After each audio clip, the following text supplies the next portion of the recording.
All right, so after months of having to deal with these incessant demands from Republicans that the overturning of Roe v. Wade by our right-wing reactionary Supreme Court would simply result in emboldening the democratic will of the people and returning the issue of abortion to the states. How many times did we hear about them proposing this as a states' rights issue? We already now are at the point where we not only have senators who are sort of generally floating the idea of doing a national abortion ban, like Mike Pence, who came out and said that a couple of weeks ago, but we now have individual senators within the Senate who are actually putting forward specific pieces of legislation that they will move forward with if Republicans end up taking back the House and the Senate in these midterm elections. So here from Politico, we have a bill that was being put forward by none other than Lindsey Graham, this little weasel from South Carolina, and they say that Graham's abortion ban stuns the Senate GOP. So it does seem like there's a little bit of a split here in the Republican Party in terms of how they want to go about addressing abortion issues. Some of them do actually still want to keep it in the states.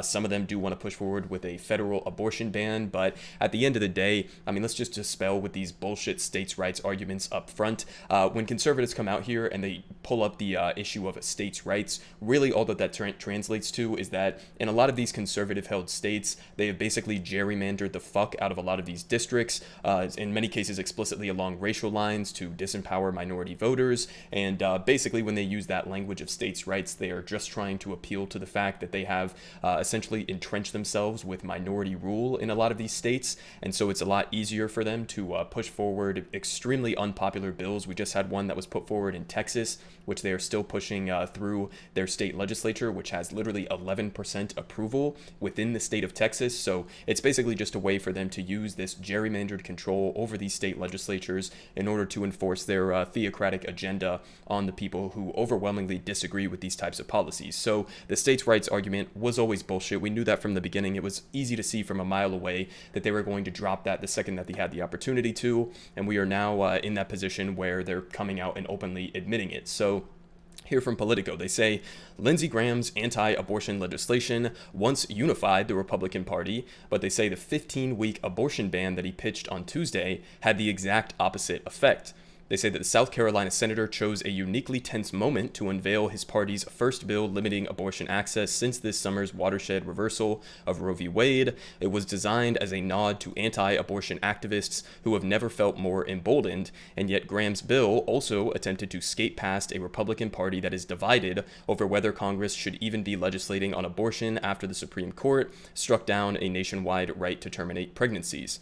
And they say some fellow Republicans said that they were highly perplexed at Graham's decision to introduce a new abortion ban, more conservative than his previous proposals, at a precarious moment for the party. And yeah, I mean, it's a precarious moment to say the least. We've seen the polling basically do a complete 180 where it initially looked like Republicans were going to walk away with an absolute curb stomping of Democrats in the midterms, like historic levels of victory. And since Roe v. Wade was overturned, we have seen a dramatic upsurge in especially disproportionately women registering to vote. And the polls have basically flipped to now it looks like Democrats could hold on to the Senate, if even maybe gain a couple of seats in the Senate, and the margins within the House are going to be a lot closer than we initially thought that they were going to be, although it does still seem like Republicans are going to take back the House of Representatives regardless. But they got a quote here saying, "I don't think that there's an appetite for a national platform here. My state today is working on this. I'm not sure what he's thinking here, but I don't think that there will be any rallying around that concept," said Senator Shelley Moore Capito, a Republican from West Virginia. And she said, "I don't think there's much of an appetite to go in that direction." They say that Graham's past pitches for a 20-week abortion ban attracted most Republican support and even the votes of some Senate Democrats, and his latest effort would leave in place state laws that are even more restrictive while also imposing new limits in blue states that currently have none. So again, states' rights issue of, okay, well, we're going to do it how we want to do it here in conservative states. You in those blue states, do whatever the fuck you want. Immediately that's out the window. Now they want to impose their theocratic agenda on the entire country as a whole. But they say that coming less than 60 days before the midterms, it has riled some Republicans who are watching their once dominant polling advantage shrink since the Roe reversal. And they got a quote here as well from Senator Mitch McConnell, this rotting turtle in the Senate, who said that questions about the bill should be directed to Graham and that most Republican senators prefer this to be handled at the state level.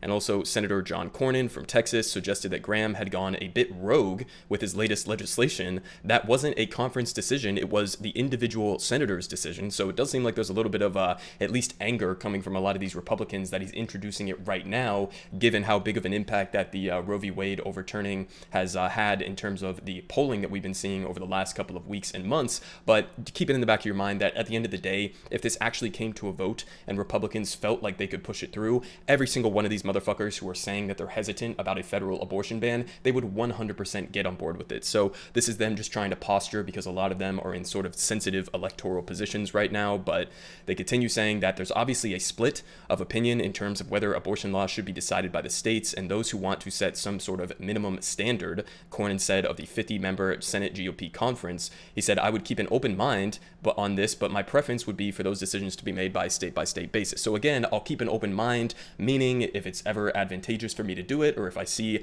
a green light or an open window to do it, I 100% will get on board with it. But they say that Graham's bill bans the procedure nationwide after 15 weeks of pregnancy. Keep in mind that like something somewhat close to like over 90% of abortions take place within the first 13 weeks of pregnancy.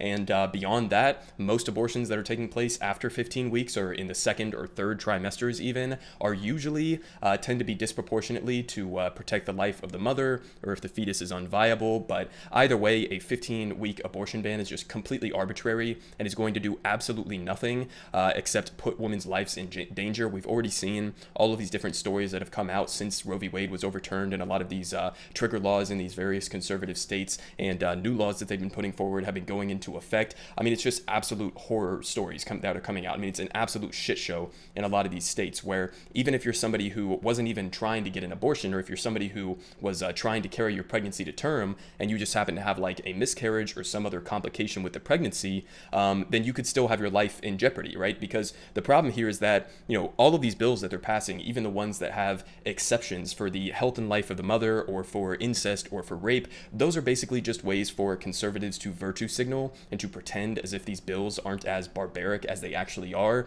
All of these exceptions are basically meaningless at the end of the day if you're simultaneously threatening a lot of these doctors who would otherwise just leave this decision up to the mother and basically give them like medical advice as to what risks may be posed by continuing the pregnancy. And instead of just having that decision be made between the doctor and the mother, and you have the freedom of choice in that instance, now you have this legislation that's being passed all around in these conservative states that basically puts a target on the back of a lot of these doctors. In some states like Texas, they literally have bounties where average citizens can go collect up to like $10,000 if they happen to find somebody, some doctor or some woman who has been getting an abortion that doesn't meet their standards. But again, the main point here is that, you know, number one, in the United States, it is incredibly difficult to even prove that you've been raped. That's just one, you know, point to be made on that. We have extreme backlogs in terms of like rape kits being processed by the police, and you know, that's just one point on that. But even in the health and safety of for the life of the mother, that's also pretty arbitrary, right? It's not as if like when you go to the doctor, you have a tattoo on your arm, or you have some sort of like a you know, stamp on your forehead that says if this pregnancy continues, then you have a 51% chance of having some life-threatening condition. That's not how it works. I mean, there's a huge gray area here that conservatives are not coming to grapple with, and that's intentional. They want to leave these laws vague because they want to have that threatening aura that is sort of blanketed across all of these decisions that again would otherwise be being made between the doctor and the woman. But now a lot of these doctors are facing, in some cases, straight up criminal prosecution, or at the very least the potential for losing their license. And so now we're at the position where even if something is life-threatening or threatening to the health of the mother, they basically have to just sit around and wait until they are like literally dying on the operating table before they can then go and make those decisions confidently to move forward with abortions. So all of these various exceptions that Republicans put in these pieces of legislation, they're bullshit. They're just a distraction. They're just a way for them to use it as a cop-out to pretend as if these bills aren't as barbaric as they actually are. But they finish off here saying that while public polling shows a majority opposition to the Supreme Court's decision in June, it also shows support for some limits on abortion, mostly like late-term abortions as well. But even that is just kind of ridiculous in my opinion, because nobody's getting to the point where they're like 7 months pregnant and then they just arbitrarily decided like, oh, I guess I just don't want to carry this pregnancy anymore. Usually those are in circumstances where either the fetus is unviable or the health and safety of the mother is under threat. And again, all this is going to do is make it that much more difficult for women to have to deal with those already already extremely difficult situations. But they say that Republicans have often parried questions about their positions by turning the spotlight onto Democrats who generally support no legislative limits on terminating pregnancy. And again, that would be absolutely based and correct, because these decisions should be left up to the mother and be left up to them in coordination with their doctor. Again, nobody is getting to the point where they're 9 months pregnant and then they're just randomly deciding, oh, I guess I changed my mind, I don't want this pregnancy. It is pretty much always 100% of the case, even in the small fraction. I mean, if you're talking about late-term abortions, that makes up what, probably 1% or less of the total amount of abortions that we're actually talking about here. And even in those cases, again, it's usually to save the life of a mother. But now we get to some of these clips here from this press conference that Lindsey Graham did, where he was basically just showing his ass to the world. And honestly, as Nina Turner was pointing out here, kind of seems like he's just cutting ads for Democrats right now, because these pieces of legislation are extremely unpopular. And he's basically just coming out here and saying, if you vote Republicans in these midterms, then this is what you're going to end up with. So let's go ahead and watch this first one. So I look forward to the debate. I look forward to the vote. If we take back the House and the Senate, I can assure you we'll have a vote on our bill. If the Democrats are in charge, I don't know if we'll ever have a vote on our bill. Thank you, and I'll turn it back over.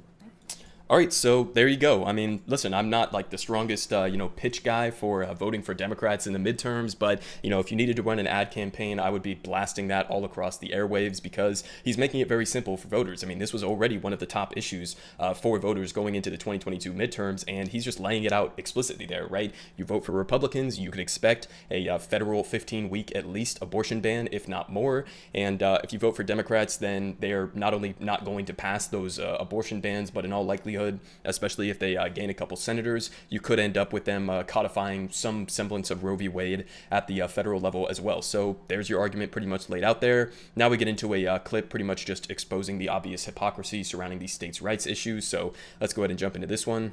I think states should decide the issue of marriage, and states should decide the issue of abortion. I think we should have a law at the federal level that would say after 15 weeks, no abortion on demand. Okay, so there you go. I mean, again, they're just brazen hypocrites at this point. It seems like it's kind of pointless to point out the fact that Republicans and conservatives generally, especially fascists, are just brazen hypocrites. It's kind of like a part of their MO. It's a part of how they operate. But, I mean, there you go. A month ago, literally just 1 month ago, he was saying, this should be dealt with at the state's level. Same with every other conservative propagandist and politician. They were all using the states' rights arguments. And now you have, just a month later, at least a large coalition within the Republican Party that is aggressively trying to lobby for a federal abortion ban. So, I mean, obviously this, if it ended up getting passed, would be absolutely disastrous, would have horrific consequences for millions of women across the country. Again, not just women who are like actively trying to seek out an abortion because they should have the freedom to do that, but also women who just happen to have like pregnancy complications, which is incredibly common within this country. So, I mean, this is what we're left with. This is your decision right now in these midterm elections. You have Republicans openly coming out and advertising their incredibly unpopular policies that they are promising that they are going to pass if they win. Everyone is saying good politic guy has the best politics. Believe me, no one does it like him.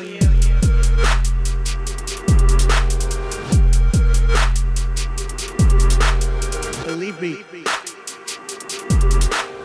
everyone is saying